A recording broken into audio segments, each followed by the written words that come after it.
Nevertheless, Lord. And so I want to talk a little about that, but definitely before we get into that, I want to talk to, I see Terry said, she's feeling, some type of way, and I think Pumpkin says that Terry's not alone. So is there something y'all want to talk about before I get into the topic? Because I definitely don't want you to leave here the same way you came. So if you came feeling like you need to drop some stuff off, if you came feeling like you need to talk about some things to get released, Terry, it's going to be like that. It's going to be like that. Remember I said that when I had left Judas, as bad as it was, I would be doing so good, and then all of a sudden, like, I would just be thinking about him and missing him and stalking his page, just trying to see what's going on and all that. And then, but then the nightmares are starting stuff. So I got the revelation that God was doing it like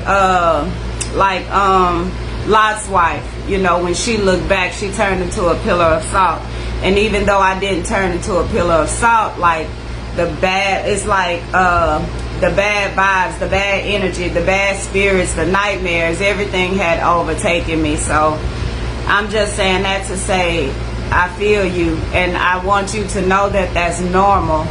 I don't care how bad it was, you still going to think about them, until you stop thinking about them. But it's still pretty fresh for you.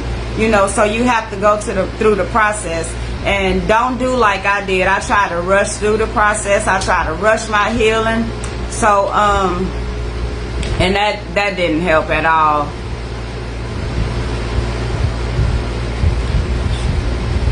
Then you doing the right thing by leaving home, but there you go, having to stay with somebody else, and it's like, you get to doubting, or you get to wondering, did you make the right choice, and, at least even though it was chaotic at home, at least you had a home, And Terry, I want to tell you that it's not strange that you miss him.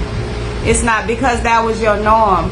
Whether it was good or bad, that was still your norm. That was what you were used to. And so it's going to take some time for your heart to heal. It's going to take some time for your mind to heal. It's going to take some time for you to get through that. So do not rush it, though. Don't try to pretend like you're okay. Hey, Miss Mona, don't try to pretend.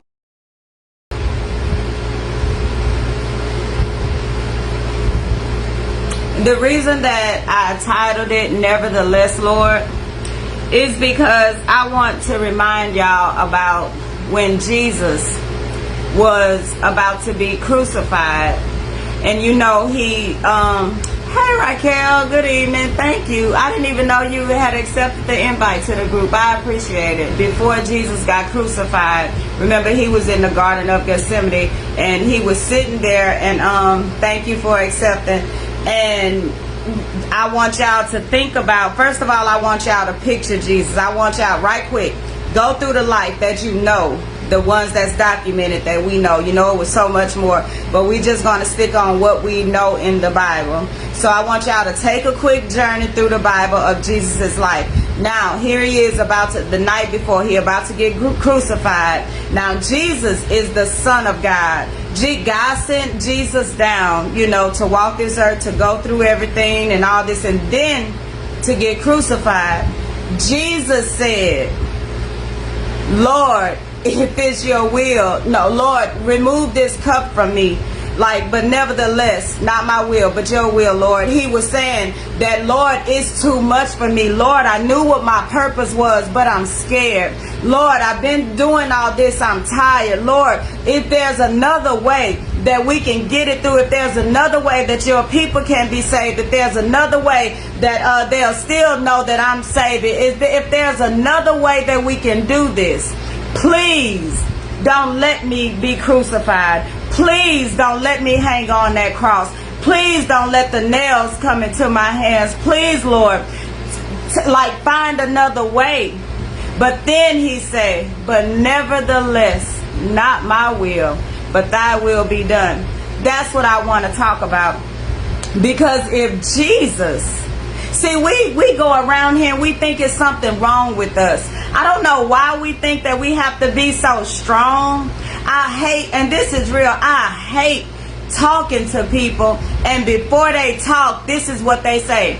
I know I'm supposed to be strong. I know I'm supposed to keep faith in God. I know I'm supposed, okay, I didn't ask you nothing about what you're supposed to do. Don't come to me with what you believe a person want to hear. Don't come to me in a way that you think that I look at you of how you should be or supposed to be. I don't look at you like that. I hate, come to me real. I don't care if I say how you doing. Tell me how you doing. If I say, if I don't ask you anything and you just come to me with the issue that's on your chest, then just talk about it. You know, you don't have to think. Stop thinking that you're supposed to be so strong. Stop thinking that your faith is never going to be shaky. Stop thinking that it's sometimes in this life that you're not going to doubt God. You know, stop thinking that when the storms come that you wish that it wasn't you that was in it. Now, that don't mean that you wish it was somebody else, but you wish that it wasn't you in it. When your child died, don't come to me saying that I know he's in a better place and all this. I know I'm supposed to feel that way. Hurt. It's okay to hurt. It's okay to be real. It's okay to be weak. It's okay to acknowledge your issues. It's okay for you not to be okay. And I need y'all to understand that because Jesus himself wasn't okay. So if Jesus wasn't okay, then why do you think that we have to be okay every second of the day? If Jesus asked God, like, Lord, take this from me, it's too much for me. And we talking about Jesus Christ.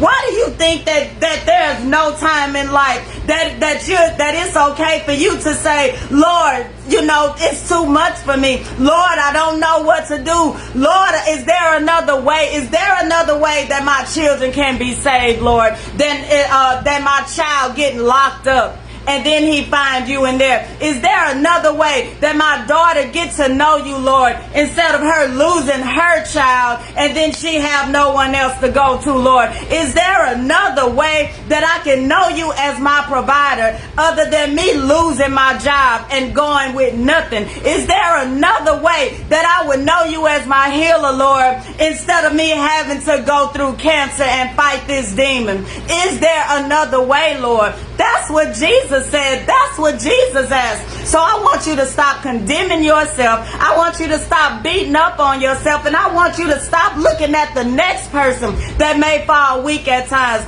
Pick your sister up. Pick your brother up. Pick your husband up.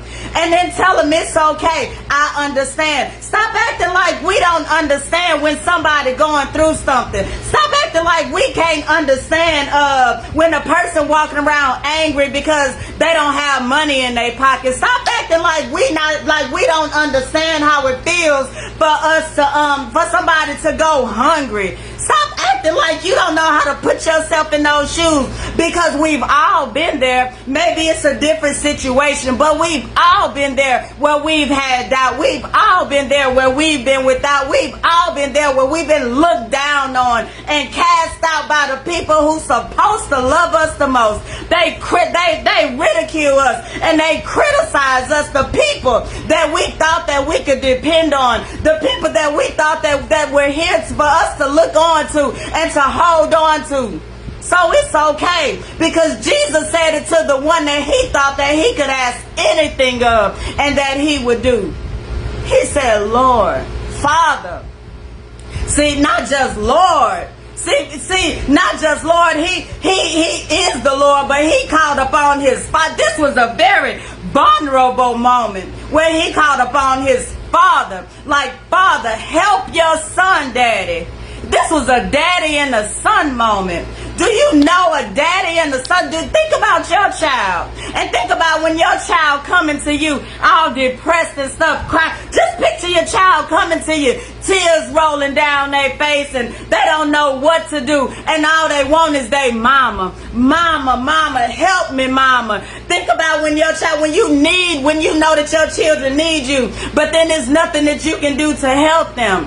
That's the most hurtful feeling in the world. When your child needs you, when your child is calling up on you and there's nothing that you can do to help them. When your child is hurting and you cannot remove the pain. When your child is sick and you can't take that illness away. That's the most hurtful pain that a parent, that a mother will ever feel.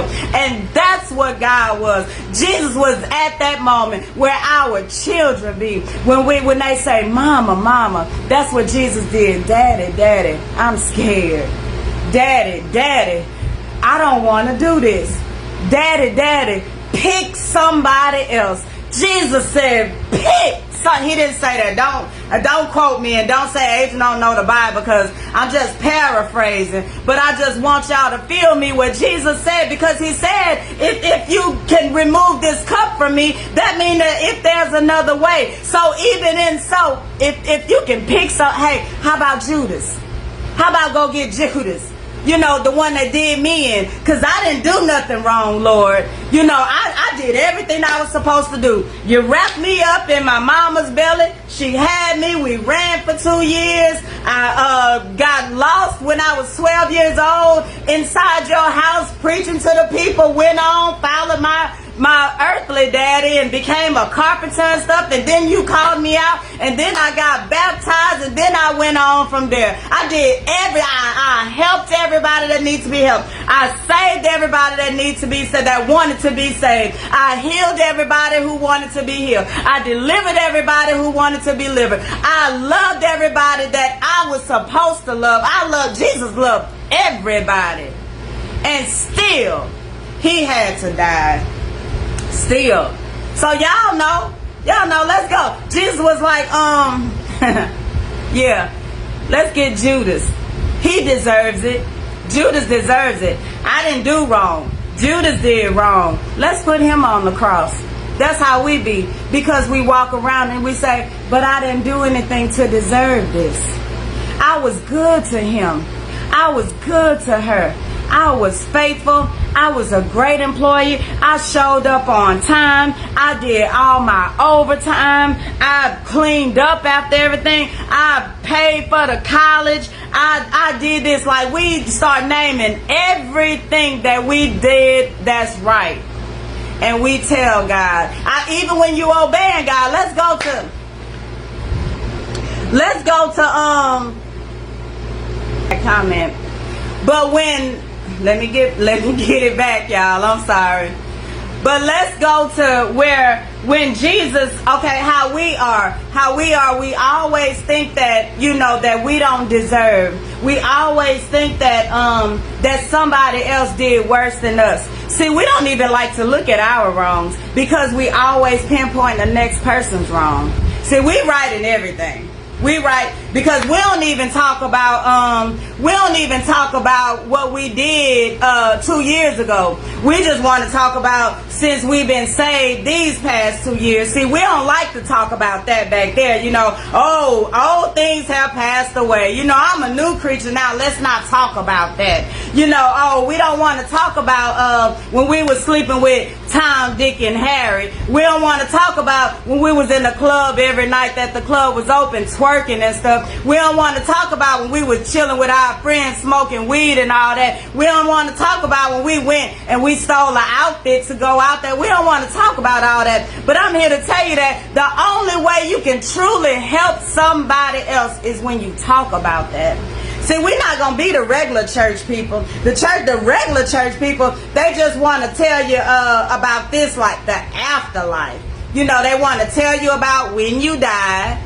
Make sure that you go to heaven, or you're going to go to hell. They want to talk about and tell you about live the straight and narrow, no crooked ways or nothing. They want to preach about this time on. But they forget that they had a past too. They don't want to tell you how they used to be in the juke joint. They don't want to tell you how they was sleeping with that married man. They don't want to tell you how they fell out the door drunk as a skunk. You know, they don't want to tell you. They don't want to tell you when them and they home girls was out, you know, out the club and fighting and group fighting and all that. They don't want to tell you all that. No, don't worry about that. There we go with do as I say, not as I do. No, sometimes we need to talk about what I do, because when you do it, then I want you to know that I understand why you're doing and I understand what you're doing. See, we try to talk to our kids and the younger people and stuff, and we want to act like we don't understand. Your daughter acting up. Your daughter hot in the pants. She want to get out to that boy. You want to act like you don't even understand that. You know what you do? You sit your daughter down and you tell her, baby, that's not the way, because I was that. And I'm going to tell you what that got me, and tell her some of your stuff. You don't have to, you know, tell every position that you did. You don't have to do all that, but you tell her that you laid down with these men. You tell her that you was looking for love in all the wrong places. You tell her that you disrespected your mom to get to him. You tell her that you was sneaking out of windows too. Talk to your children. That's how the respect come in. And I'm not saying being friends with, I don't believe in that. My daughter's 31, 28. Look, that 31, 28. My son 25, and I have a 21-year-old. I'm still not their friends. I'm their mama. You're not gonna come to me like I'm your friend. I'm not gonna talk to you like I'm your friend. I'm gonna talk to you as a mother, and we can laugh together. We can joke together. We can do all that together as a mother and a child, though. That's what that is. But see, they have respect for me because I don't play with them. I don't sugarcoat nothing. Before I even started all this talking and writing and stuff, I always kept it real with my children. Always kept it real with them. Always let them know that I understand. But I'm not going to, just because I understand, that doesn't mean that I'm going to let you do it. You know, just because I'm telling you that I feel where you're coming from, I'm not going to sit back and say, so since I did it, you do it. You know, I'm not going to do that. So, I just wanted to let y'all know that it's okay. It's okay. It's okay not to be okay. It's okay for you to be in the greatest storm of your life, and you ask God, when will it end? Ask God to take it from you. Ask God to let you see the brighter days. It's okay to even cry out to God and say, why me? Why me, Lord? Why do you trust me so much? Because that's what it is. That's what, it's not that God is punishing you. It's not that God doesn't care about you. It's that God trusts you. See, we think that we're getting punished for. We think that we're lacking love and all that when we go through these trials and these tribulations like that. And then we look at the next person, you know, they couldn't dare, you know, we like to say that, they couldn't dare walk in my shoes, you know. Baby, you want to know why they can't walk in your shoes? Let me be real with you. Because God can trust you in the shoes that you in. See, I'm not saying this in a good way, but I'm saying that when I was just saying this the other day, I was saying I see why now. Why people used to call me strong. And I used to say, when people used to call me strong, I used to want to crawl into a hole because I felt so weak. And I didn't understand, why would they call me strong? Don't they know my story? Like, don't they see what I'm going through? Don't they see these bruises on me? Don't they see that I don't even have money to buy my children Christmas presents? Like, don't they see me? And then they saw me, and they will always say, you so strong. I couldn't go through what you went through. It's not many people to my face that talked about me, because nobody could understand. They would look at me like, and I'm not lying, they would look at me like,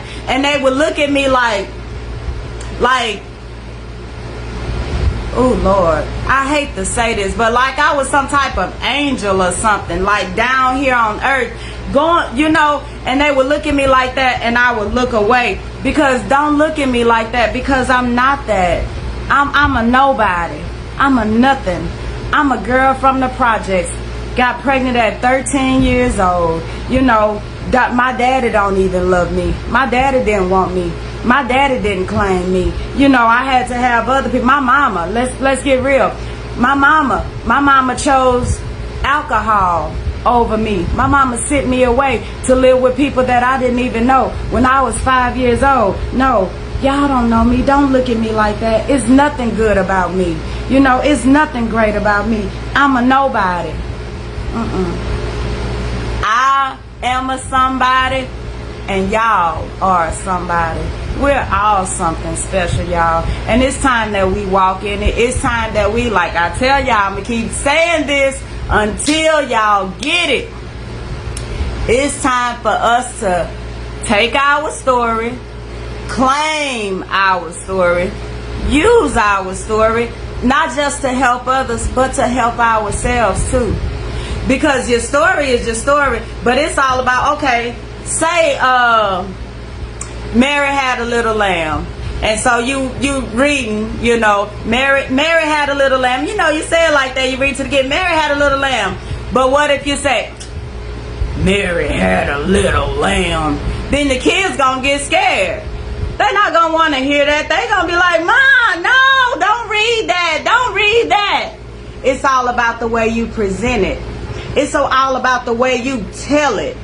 You see what I'm saying? Tell your story so they won't have to say, oh, I remember Felicia was doing this. Oh, I remember Bree was doing this. Oh, I remember Tyra was doing this. No, you tell your story. Girl, I remember when. I remember, thank you, Lord. Thank you that he stopped me in my foolishness. Thank you that he loved me so much. Or even, I ain't going to even tell you to go get all holy with it. You don't even have to do that. You just sit there and you be like, I remember when I used to go to the club all the time and I don't no more. I remember when I used to want an old boy. I don't know what was wrong with me because I look at him now and you know, tell your own story and make it sound good. Dress it up. It's yours. Do whatever you want to do with it. Don't lie about it though. That's what you don't do. Don't lie about your story. You hold up. That's what I did. That's what I have been going through ever since I decided to tell that lie about the story that I was ashamed of. See, I told bits and pieces of my story, but to me, my story was so horrible that I felt like, okay, if I told my real story, if I told my whole story, then this person would leave me. This person wouldn't, he wouldn't want me. He wouldn't love me. He'll do me just like the rest of them. So I was ashamed of my story. And so I lied about my story, or I withheld information from my story. And I tell you, I don't wish that I had a chance to do it again because I don't wish to have another. But if I could go back in time. And from that point on to everybody who's willing to listen, I'm going to tell my story. The devil is not going to use, how dare you? The devil is not going to use my story against me. The devil is, you done already had your way with me. You done already played with my name. You done already scandalized everything I stood for. No. So now I take my story back. Now I have control of my own story. I have the masters on my story. Can't nobody copyright my story. And I'm going to tell my story like it really happened. Because he going to leave out something. She going to add something to it. They don't know, so they just going to fill in the blank however they choose to. Tell your story. Tell your story. It's your strength. It's not your weakness. Tell your story. Don't be ashamed. I don't care if you smoked crack for 30 years. I don't care if you was a prostitute. I don't care. Let me tell you something. And I don't mean this the wrong way. I don't care if you killed your mama. I don't care if you had an abortion. I don't care what you did. It's your story. You tell that story. You tell that story because only you know everything about it. It's your strength. I'ma beat y'all with this until y'all get it. I'ma beat you with it until you dream about it. It's your story. Tell it. Don't be ashamed of it. It's what made you. I'm thankful. I'm thankful for my story. I hope y'all thankful for your story. Y'all thankful for what you've been through, and not just see. That's what we're not gonna stop at. See, people say I'm thankful for what I've been, and they stop right there. That's a lie. I'm thankful for what I've been through and came out of. See, we're not even gonna tell it halfway. We're not gonna just do what the world say and just celebrate what we went through. That's a lie, because I wish I was a great mother. I wish that I would have never been in an abusive relationship. I wish that I wouldn't have been with all them men looking for love. I wish so. No, I'm not grateful for what I've been through. I'm grateful for the way I came out of it. I'm grateful for the wisdom that came afterwards. I'm grateful for the strength that I had to help me make it through. I'm thankful for the Lord who saw great in me. I'm thankful that he didn't let me die so my children could get a phone call and say, your mama died. Oh boy, killed your mama. That was my prayer. Do not let me die by a man's hands. Don't. And he didn't. He didn't. And thank you, Lord. So, yeah.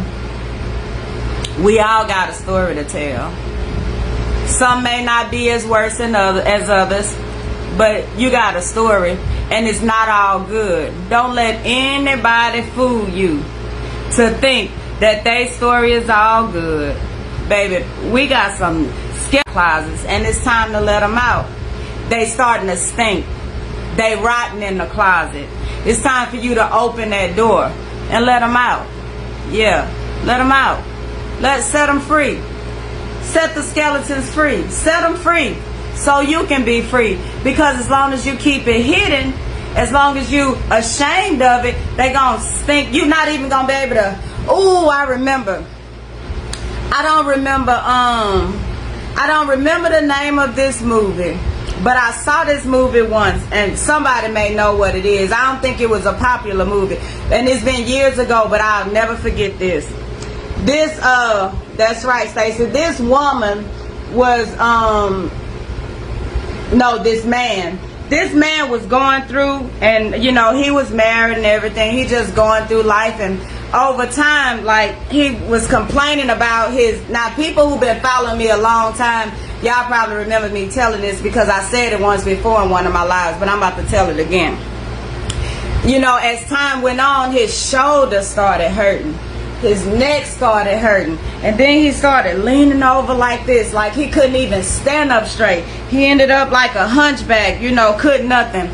Y'all, when they showed, because it was like a spiritual movie or whatever, when they showed it, when they showed the man, they showed the woman from his past on his shoulder. She had died, and she was the weight. She was the weight. It wasn't, he thought that it was just something happening. No, it was the skeleton literally on his back. It was the dead woman, the dead weight. Y'all get it? The dead weight. It was the dead weight that couldn't even, and see, he was carrying it a little bit. You know, you think that you all right. You know, you're fake smiling and everything. You're still going around your friends. But you're not telling this. You're acting like you're all right. But then the more you lie and the more you come on with, you know, it's going to weigh you down. And that's what she had done. She had weighed that man down where he couldn't even stand up straight. And that's what your issues do. That's what those demons do. That's what your skeletons in the closet do. That's what your story do when you don't know what to do with it. It weighs you down. It's time for us to remove the dead weight. It's time for us to be relieved from that. It's time for us to be delivered from that. It's time for us to just walk up, stand up.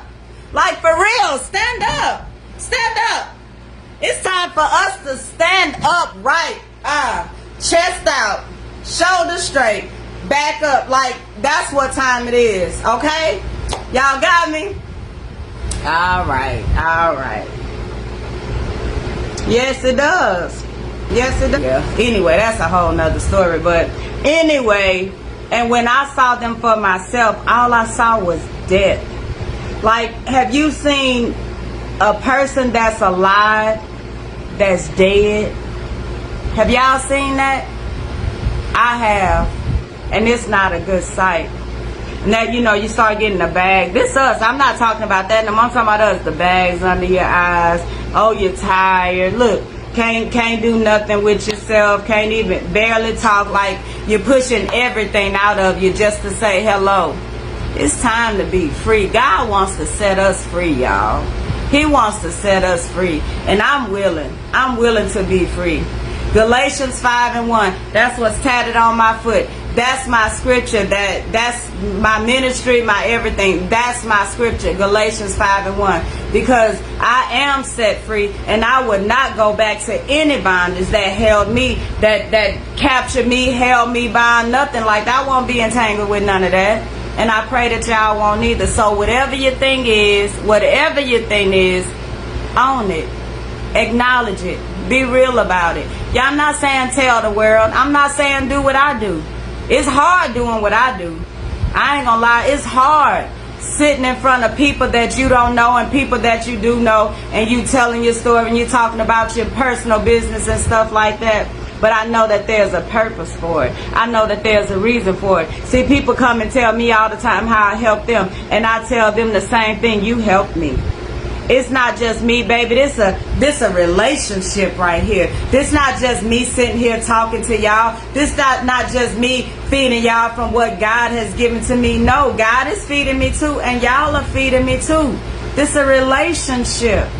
We helping each other. Y'all think I would be able to sit here? You think I would be able to sit here and be bold like this if it wasn't for y'all? You think that I wouldn't have given up if I didn't have y'all for these years following me? Some of y'all been faithful to me. I talk about this ain't nothing new. Some of y'all have really been faithful to me when I first started. When I first came on Facebook, just making crazy posts. But I just had to get it out. I had to let that anger out. I had to let that hurt out. And so I was angry. Ooh, I was angry. I came to the book angry. I didn't care who I hurt. I didn't care who saw it. I didn't care. I didn't even go back and read the stuff. I just needed it out of me because it was controlling me. I didn't have room to breathe or nothing. And then it came from that. It came from the crazy post to the, okay, now she getting freed a little bit. So then she, now the post becoming sweeter. Now I'm not angry anymore, but I'm real about it. I'm not angry, no, but this is what happened, y'all.